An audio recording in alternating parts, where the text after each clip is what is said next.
Hello, my name is Doug Sanders, professional golfer, and I'm trying to reach Randy Weekly. If I have the right number, please have him to call. Doug Sanders. Thank you very much. Bye.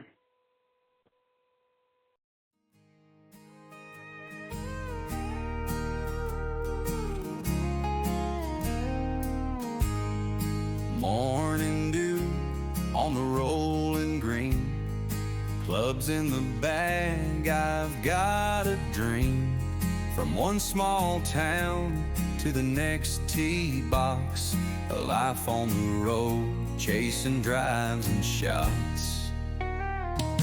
Fairways and highways chasing. Well, good afternoon, everybody, and it is heavy into the golf season, and what better way to enjoy the week of golf than celebrating Scotty Scheffler's great win this past weekend. What a great family and what a great guy. But on Golfers Golf and Travel, we have an exciting show today because we're going to be visited by one of a five-time winner in the PGA Tour, played back in the era of the 70s and 80s, had a great career from amateur to golf, and now trying to help people with their golf game.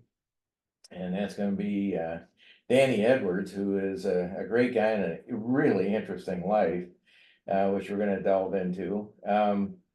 But we are at Golfers Golf and Travel. We are all about golf and golfers and traveling. And this week, leaving this Thursday, of course, Art Strickland, who usually joins us, would be also on the show, but he's taken a group of golfers on a 8-day trip to Scotland, and it is exciting. I mean, his trips have been going on for years, and we are really blessed to be part of it because if you can't get out of the house and go have a buddy trip or have a family trip and go play golf, I don't know, you're missing a really great part of the golfing world.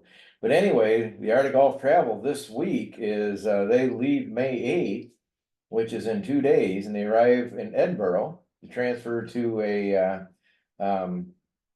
the Dornoch Royal Hotel in Dornoch. May 9th, they have a tea time at the Royal Dornoch. May 10th, tea time at Brora Golf Club. Overnight at St. Andrews, and then they get on the ballot. They actually play St. Andrews, and they very frequently do get to play St. Andrews. And the ballot basically is sort of a crapshoot. But on May 11th, they're going to be overnight at St. Andrews, and then on the ballot to play the old course and in an in-person ballot, which is pretty interesting. On May 12th, they go to Dumbarnie, and then overnight St. Andrews and ballot on the old course again. May 13th, again traveling, great trip, go to Mirrorfield overnight, St. Andrews, and then ballot on the old course and try to play it in person. I mean, I'll tell you what, if you've never had the opportunity to play the old course, Art is trying to do everything he can to get everybody on it. I did back in the 1980s have a tea time in April. We were staying in London, and we did have a tea time to go play St. Andrews, and unfortunately the snow was piling in the sand and along the course, and it's not that we couldn't have gone and played it, it's just that we chose not to, and that was my one time, and I hope to get back on one of Art's trips in next year. But the other thing with Art upcoming this fall, and that's why we're getting into travel on the early part of the show, because you can find all this if you go to the artofgolftravel.com. You can find all of his trips are located there. You also can find information about the upcoming Ryder Cup, because he does have some openings still for people to participate with him, play golf, and go to the Ryder Cup this year. But there are trips, usually Art has trips that goes to where the iconic golf is being played, like the Masters or US Open, or down to the home of the PGA down in Texas now in that vast complex. So a great way to do that. I also wanted to mention shortly before we get on this exciting show with Mr. Edwards, is that our Global Eco Traveling Eco Certification now is going full blast once after we worked on it for the past 12 years. We launched it years ago, quietly, traveled around the country, southeast coast, going to many, many places up and down, trying to make sure that we fit very differently in the world with our Global Eco Traveling Eco Certification. And we do. And the reason that we do is that basically, got people calling in now, coming on, excuse me. Basically, with our Global Eco Certification, we also provide media support to get that story out. So with golf this year, if you don't know it, golf courses and superintendents have made a commitment to eco-mindedness throughout the United States. The PGA show, merchandise show this past year in January, made a commitment to it through sustainability operations that they had at the show. And it is certainly something that has become very, very important into preserving the land that we play golf on. And the way that my grandfather used to say is that always try to leave a better footprint when you leave it than when you came. And what a great way to say it. But what we want to do is we want to extend the opportunity to those who want to sign up. We began an initiative where we discounted our rates because we want to get as many people as we can in the world of golf and travel, destinations, dining, all the good things of life that we support on Live Eco Style, our home website. So anyway, join the movement, and that's changing golf forever. In 2025, golf made a promise to go greener, smarter, and more sustainable. At Global Eco Traveling, we launched our Global Eco Traveling Eco Certification Program on Earth Day again this year to help golf courses, resorts, and eco-minded brands and destinations with that promise and with pride. When you enroll in our certification, you not only are earning a badge, you're gaining a powerful media exposure through our Golfers Golf and Travel show, digital magazine, and our Global Eco Network. And that network you can find on 2 Roku channels that we have. One is called Excited Minds Media, and the other one is called Live Eco Style. Our Golfers Golf and Travel shows are found there. You also can find links to them from our Golf and Golfers Travel Facebook page and our Live Eco Style YouTube pages. We've reformatted all of them to clean them up, make them easy to find, and you can find our other shows that are available there. But if you are a destination, a golf course, a diner, a place that you do tend to the world through your eco-minded certifications that you already have in place, you might even be a B Corporation, which is a green designation. But our certification is one that's easy, it's accessible, and not only is it a wonderful way to make a statement for the people that are coming and traveling. Today, you might not know this, but over 70%, it's nearly 90% in some surveys, of people look before they leave, before they go travel, and they want to look at the eco-minded procedures, the sustainable activities the destinations have in place. So with our certification, we want to be a little different. So once you certify with us, if you are a destination, a golf course, it could be any kind of business that feels compelled to get our certification, you will be featured on our website and you will have a designation and the opportunity to be on our shows. I will sit down and get you on a Zoom. We'll learn more about you, and we want you to get all this wonderful activity and people looking at your place of destination. So right now, let's get ready. Danny Edwards is going to be coming up here real soon. I can't wait to talk to him. The guy went from playing a great amateur career. He's a great athlete, winning 5 times in the PGA Tour, and once over in Japan, I think it was. We're going to hear about that. And then he became a race car driver, and very entrepreneurial in some other ways. So hold tight. We're going to be right back. And if you want to get certified with us, go to liveecostyle.com/ecocertification.com and just drop a note. And I'm the one that actually answers that email, and I'll get back to you as soon as I can. Anyway, upcoming Danny Edwards, really looking forward to it. 14 years rolling down the fairways, Well, we're coming right back, everybody. And again, this is old Uncle Randy, and I am thoroughly happy to meet one of the icons of golf that I have known and watched through my youthful days, and always apprised myself when he went and played that I knew that it was he or his brother was winning golf. We haven't talked about your brother, but Danny Edwards is joining us today, a longtime PGA professional, won 5 times on the PGA Tour, and had a thrilling match. What, over in Japan, Danny? Yes, had a good run against Tom Watson and Jumbo Ozaki. That was a real final round match, and managed to prevail on those guys. I was pretty happy about that.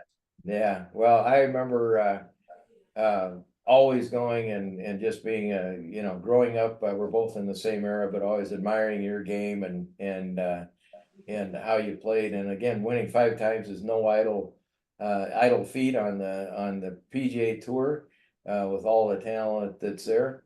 But now you're looking, from what I understand, to sit and help people with their golf games.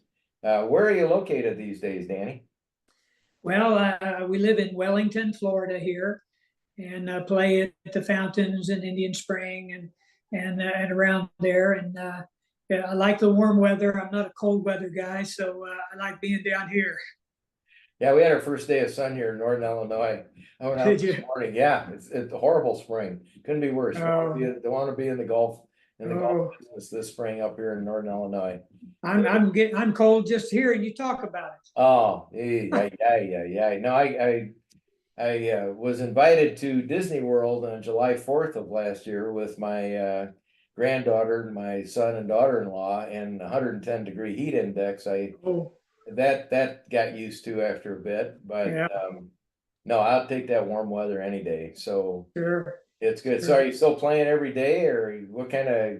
Yeah, Randy, I don't miss very many days. I still like to work on my game and see the people out at the club and help them a little bit with their chipping. I get a lot of interest from them and give them some lessons and all. And it's the golfers, as you well know, are they think they can do a lot more than they can do just starting out. They don't realize the work that it takes with this game of golf to really improve and really make it last as well.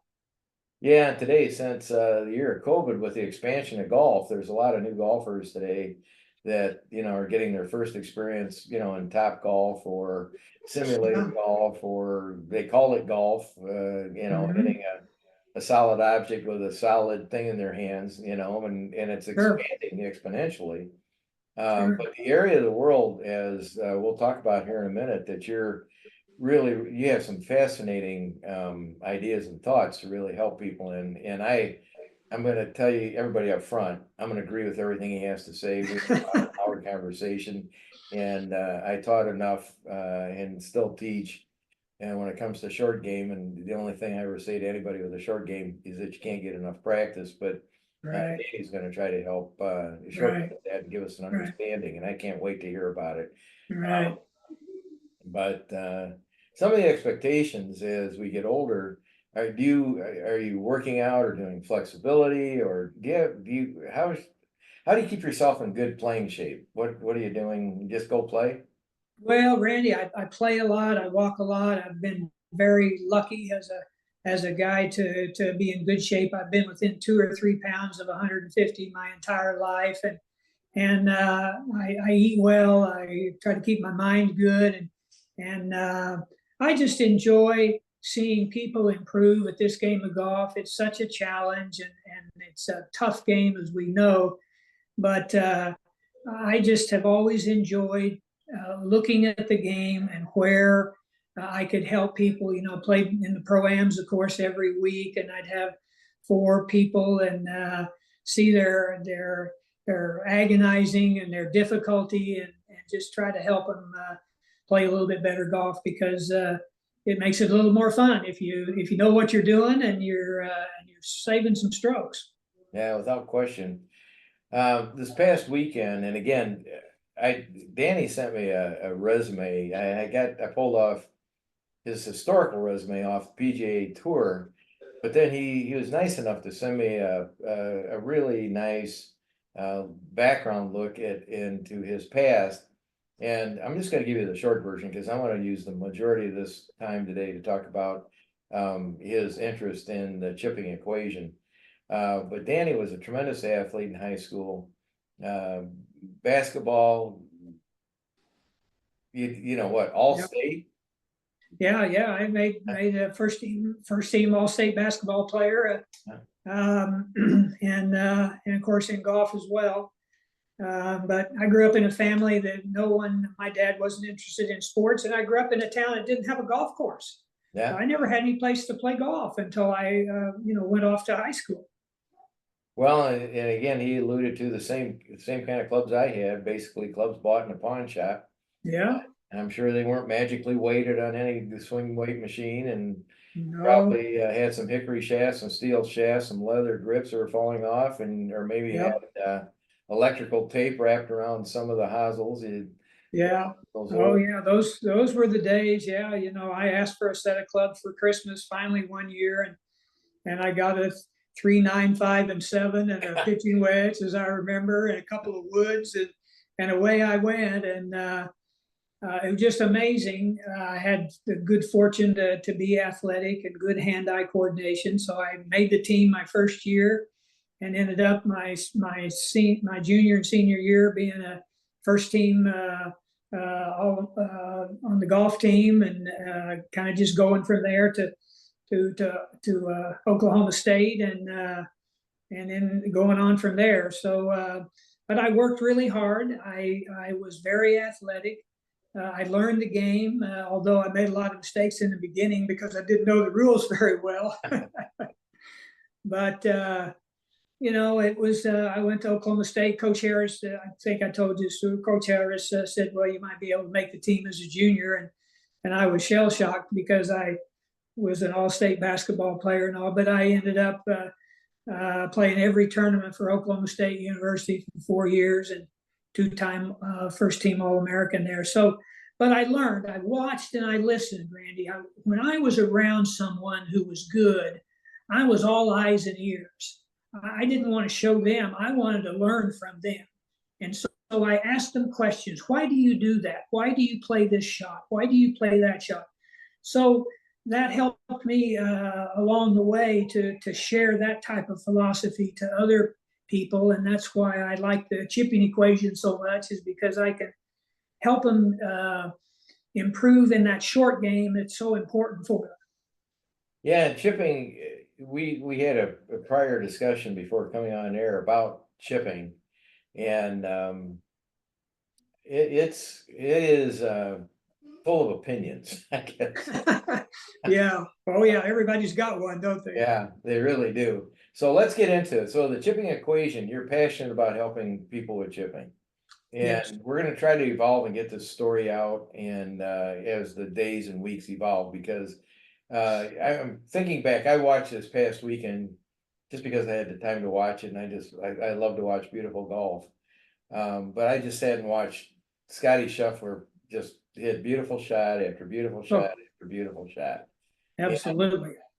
And my son said, "Well, what does he have other people? What does he do?" And I said, "He's part Nicklaus, because he never puts his ball near danger. He keeps himself on the west side." And I said, in the way Nicklaus did, he always went, he didn't care. He went to be in the fat part of the green. Yes. He's not going to, Nicklaus, what, late in life had to go find somebody to help him with how to hit out of a sand trap, because he rarely got in them, And, but Scotty just always, but the thing with Scotty is his dead on distance control is freakish. I Yes. mean, it's crazy. But when he's off the green, that's when it gets to be more entertaining. Because think about this past weekend, he short-sighted himself twice, and one was about a 40-foot chip, knocks it right in the hole. And then he had this other freak where he hit this ball over the green. it really had to figure a way to get it up and down. And I think Dottie was saying, this is gonna be a real test for him, but he's Scotty Scheffler, and of course he puts it within 6 inches. Yeah, And another yeah, one of the professional golfers had the similar shot and put it within 8 to 10 feet. right, So right. what is Scotty doing? Because I think what you're gonna tell us is you figured it out. You figured it out. You're gonna tell Well, us, you're gonna give us the magic, Danny, and the stage is yours. Everybody has a Coke in their hand, and we're gonna sit, yeah. you're gonna tell us, and then you're gonna teach us. So let's go. Well, thank you, Randy.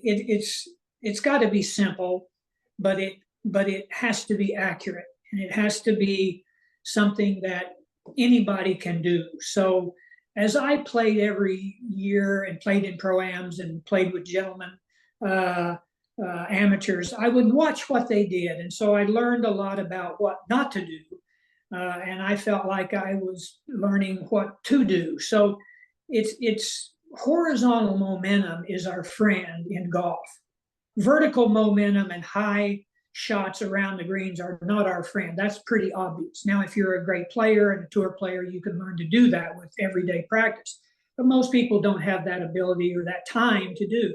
So I knew it needed to be something with horizontal, and I knew that we needed to have some type of a setup that would trap the ball and be able to make a descending strike on the ball rather than sweeping the ball like everybody tried to do. And that way they'd hit it thin and they'd hit it fat and whatnot.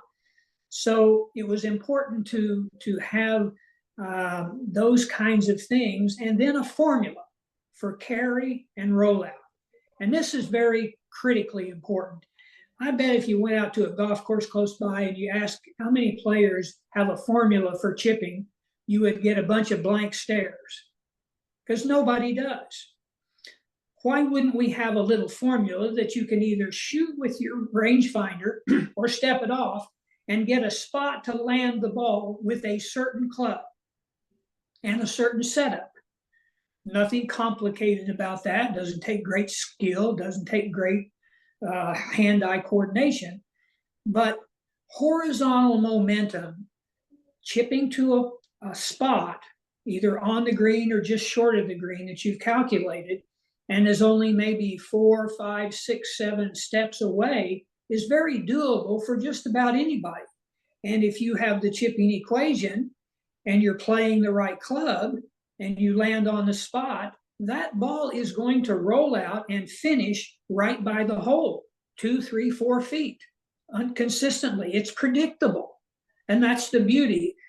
Most everybody is simply guessing, playing guess shots when they go to the green. And that's just not the way to play this game. You've got to have more than that. Yeah, no question about it.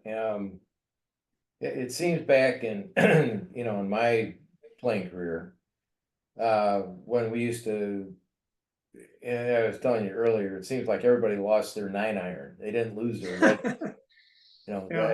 The old pro that taught me, and again, this goes back into as a kid, we were so poor, we had to go to the creek to find our new golf balls. Yeah. Every day. They were fresh because they had the fish had guarded them every night. But we got our balls out of the creek and then, we'd go play. But for me to get, the pro had an interest in me. And he said, well, as soon as you jump on that mower and go mow number 1 and then maybe fertilize around here and, we'll get you a cheeseburger and some fries, I'll help you with that 8-iron, Yeah. So I had one club given to me by the pro and he said, you're gonna learn how to play this whole course with that 8-iron. And so the short game, he said in his mind, and again, I'm just gonna throw some things out there and you correct me and, my thought. But he had sort of the same idea. He said, that 8-iron, you can hit it low and you can hit it high. But he said around the green, why don't you hit it, like a putter? Take your putter, try to find a place on that green where it'll roll out, as a Yeah. So that same thought that you're talking about, if I'm 10, 15 yards off the green, am I gonna have to hit that ball short of the green to get it to roll out or get it, it's been until dark every night trying to figure out the whole thing. Sure. If I would have had your equation, you could have simplified it, just give me give me that card. But that's what we worked on every night.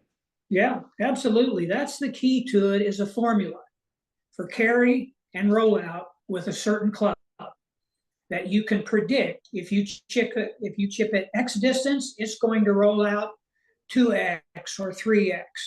And you can just count on it because horizontal momentum is consistent. And there's just so many different types of shots, Randy, that you can play with a horizontal shot that make it so much easier than trying to play the ball up in the air with a lob wedge and whatever. It's just, the tour players that are practicing like I did every day for hours and hours get really good with those. But for amateur golfers, they're just not, they don't have the time, they don't have the necessary high level of seeing where you want to land the ball or having any kind of a calculation. So the chipping equation makes it very simple. You walk right up there, you can see the distance, you can shoot it with your rangefinder, you divide it by one of your two clubs, the formulas, it tells you a landing spot. Then you make a modification. Am I uphill? Do I need to add another step or two to my basic landing spot to get enough energy to get the ball to roll on out to the hole? Do I need to pull it back? And there's just a whole variety of things you could learn to do very quickly, and it's just amazingly accurate. So now, is this a system where you actually have a, paperwork where people can sit and figure it out, or is it mentally? No, the beauty, Randy, that's a great question. No, all you need to do is to be able to know the two formulas, and those are the formulas we worked out with TrackMan. TrackMan helped me a lot on this. I had TrackMan commission a study, and they chipped 300 balls over a morning with everything from an 8-iron to a 62-degree lob wedge. And their final statement of analysis was that the golf ball is unpredictable. You can't predict. So what we needed to have was a predictable formula for carry and rollout with two clubs. And we can play shots all over and around the green with just those two clubs because of horizontal momentum. And it's just amazing. But yet the tour players and so many people want to use those lob wedges. And what TrackMan found out was with slow swing speeds below 30 miles an hour and lofts above 45 degrees, the golf ball starts skidding across the face of the club, rolling up the face, compromising spin rate, launch angle, and quality of strike. So chipping with a lob wedge around the green with slow speeds is fundamentally flawed. And that's why golfers have so much trouble, excuse me, because there's no compression. There's not enough compression to the golf ball with a chip to catch in the grooves and get some spin and some backspin. And you don't really want that. You don't want backspin with the chip. You want rolling. You want a rollout that's predictable.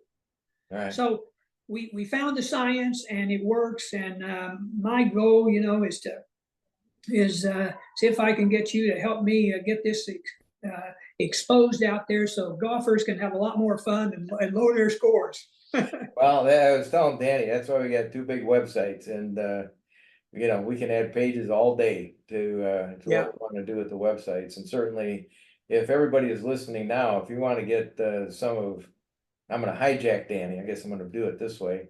Is that if you go to our Golfers Golf and Travel Facebook page, we'll probably begin chopping up different ideas when it comes to chipping. But we're gonna take some thought of how to, because I'm a big believer in what Danny has to say. And again, I never made it.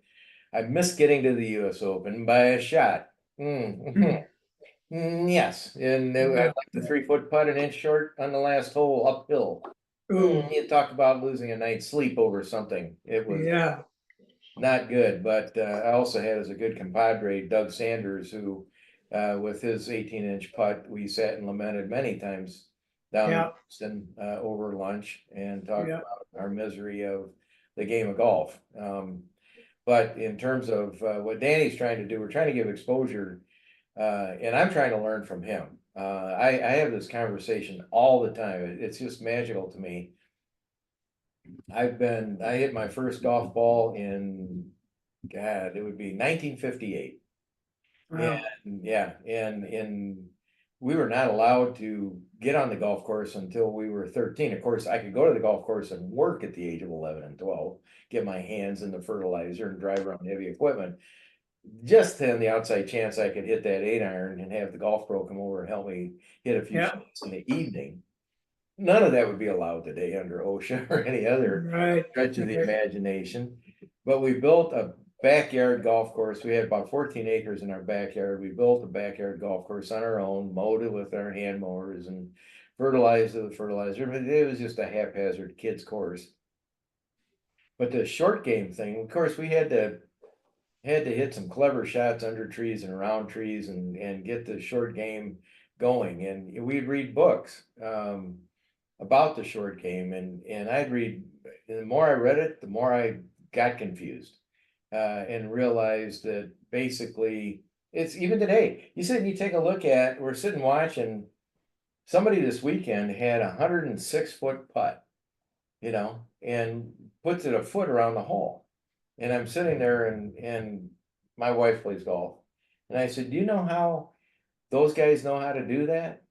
Get that ball so close. And of course, Scotty is always within a foot, foot and a half. It's phenomenal. But most of the pros are. For years, I was trying to figure it out. And I practiced putting every night, practice my chipping every night. And again, you're going to give me the magic formula, and all of us this magic formula, where what I told my wife Sunday was, honey, that's just hand-eye coordination. When those guys, the reason they get that ball so close, if they had to think about what they were doing, that ball would fly off the green. It'd go anywhere but near there. They're looking at that hole. They're relying on tens of thousands of putts on the greens. And it's like a guy shooting a free throw, whether it's 60 feet away or 30 feet away or 90 feet away. It's just simple athleticism and hand-eye coordination. And past that, that's my definition. Would you agree with that, Danny? I mean, am I close to that feeling of why golfers on tour can come so close all the time, just putting alone? Well, I think that anything you can do to make it simpler to chip and to putt is good. And we know that the short shot target is much easier to hit than a long target. So what I tried to do is build a system of short shots so that the rollout is predictable, because it's a lot easier to chip a ball 5 steps and see it roll out a predictable distance that you've calculated with that club and the proper setup than to be looking out there 25, 30, 35, 40 paces, yards, and trying to guess, while your buddies are laughing at you for dubbing the shot before that to get it close to the hole. So I wanted to make it easy. And the chipping equation makes chipping easy because it's a simple formula for carry and rollout with those 2 clubs. And all you have to do then is learn your setup, which is very simple, not difficult at all, and your rocking motion so that you can get the right angle of attack into the ball for the strike, and then your formula. And you make your chip, which is just a rocking motion with your shoulders, and you chip the ball 4, 5, 6, 7 steps, and that will go a predictable multiple of that distance. Just for a moment on that rocking motion. So what's going on with your weight? Are you have a weight shift in your feet at all, or yes. Where do you begin that chipping motion? Are you forward press and then? Yes, you want to make a descending strike on the ball, Randy, because that is the most solid strike. Right. You want to make a descending, so let's say you have 75, 80% of your weight on your forward foot. So you're tilted, slightly leaning forward. So as you rock your shoulders, the club's going to come up and it's going to go back down and descend on the ball. And that helps you to trap it more solidly. It gives you the ability to trap it in a little fluffy lie, which we all get. because you can't just be smooth in those because you catch the grass going back or coming down. So it's all in the setup, in the rocking motion, and your formula, and you can play it from everywhere. You can play it from 2-3 inches of grass around the green and the light rough, and certainly in the fairway when you're short of the green. And it's just amazing how predictable it is. What clubs are you recommending to people to use most generally around the green? Do you have a go-to, what you think is the best one that people should work with, or? Well, absolutely I do, but I think I'm going to keep that in my belt here for a little while, because I want these guys that are listening, hopefully, and ladies, to get a hold of us so that we can get something going that'll really work for them too. But it's all simple. It's not complicated, but and it's amazing how it works. Well, doggone it, I thought I was gonna get a little mad, inside. So, Gotta keep a couple secrets. yeah, I have to get those wedges, now we're gonna have to get into lob and lie and loft and yeah, now we're gonna have you thinking all night. No. I'm looking forward to that. We're gonna crack that magic out of you somehow, one way or another. Got it. But Yeah. so where are you teaching and located right now? Put that information up there. We belong to Fountains in Indian Spring down here in South Florida in the Wellington area. And I've got a couple of really good places to work there. And then I go to other courses and teach the program when people are interested and want to sign up. And so really all I need is a nice big practice screen and some golf balls, and we're ready to go. How do people get in touch with you? Just email you is the easiest way, or? Sure. You can just email me or even give me a buzz, greenfixgolf@gmail.com. I think you got my email address there, Randy. So just send me an email, and I can, this can be done over the phone and over a meeting like we're having. Right. on a screen. I mean, you could be just as easily out on a putting surface, and we could be going through the chipping equation, just looking at a screen. This is not fabulous. This is not complicated to do, but it's precise and it's unique. There's nothing else like it, Randy. For all my years playing, there's never anybody that really took chipping seriously from a scientific standpoint that people could easily execute. And it's just amazing how easy it goes. It's unbelievable, really. Well, we'll have people, greenfixgolf@gmail.com, right? Yeah, greenfixgolf@gmail.com. Yes, sir. It'll be below the screen here so everybody can see it. It'll be okay. Okay. And this particular, for those that have been listening, tell all your friends to come to liveecostyle.com, liveecostyle.com. And within a day or two, you'll find that this will be right on the front page of our homepage of that. It's very easily found, be in the upper left-hand corner. And this will be a great beginning on trying to help people understand how to work on their chipping and their short game. And with the chipping equation, we're going to try to get this story out to teachers and golfers around the world, to have them get in touch with the guru of the chip, and 5-time winner in the PGA Tour, and I'm gonna have to write to my good friend Tom Watson and remind him that he lost to my good friend Danny Edwards over in Japan one time. Yeah, how about that? That was something. Yeah, that's fun. And anyway, Danny, let's try to get together here soon, within the next week or two. We'll we'll talk golf, we'll talk some travel, we'll talk about what questions people have sent in, and we'll come back and keep evolving the chipping equation with Danny Edwards. Is that okay? Sounds great, Randy. Thank you so much for your time. I really appreciate it. Well, thanks for being on the show today. It's really a lot of fun. It's great to meet you. Your story is fantastic. Danny also has written a book called Driven. He was a race car driver. I would suggest that up on Amazon, go and buy it, because we're going to get into that. We're going to involve what a life this young man has lived. He playing on the Walker Cup. He was not the one you wanted to meet playing on the Walker Cup team way back when either, and we'll talk about that in our next show. Anyway. Hey, Randy, let me encourage you to let the people call, text me, and I'll send you a signature signed book, and that'll be a nice souvenir for them. That'd be great. I'd love to have one here. You got it, man. Put it on the back shelf. I'll give you our information. But anyway, we really appreciate it. And everybody, please remember, go to our Global Eco Traveling Eco Certification link that's on Live Eco Style. The world of golf now is evolving into wanting to be more sustainable.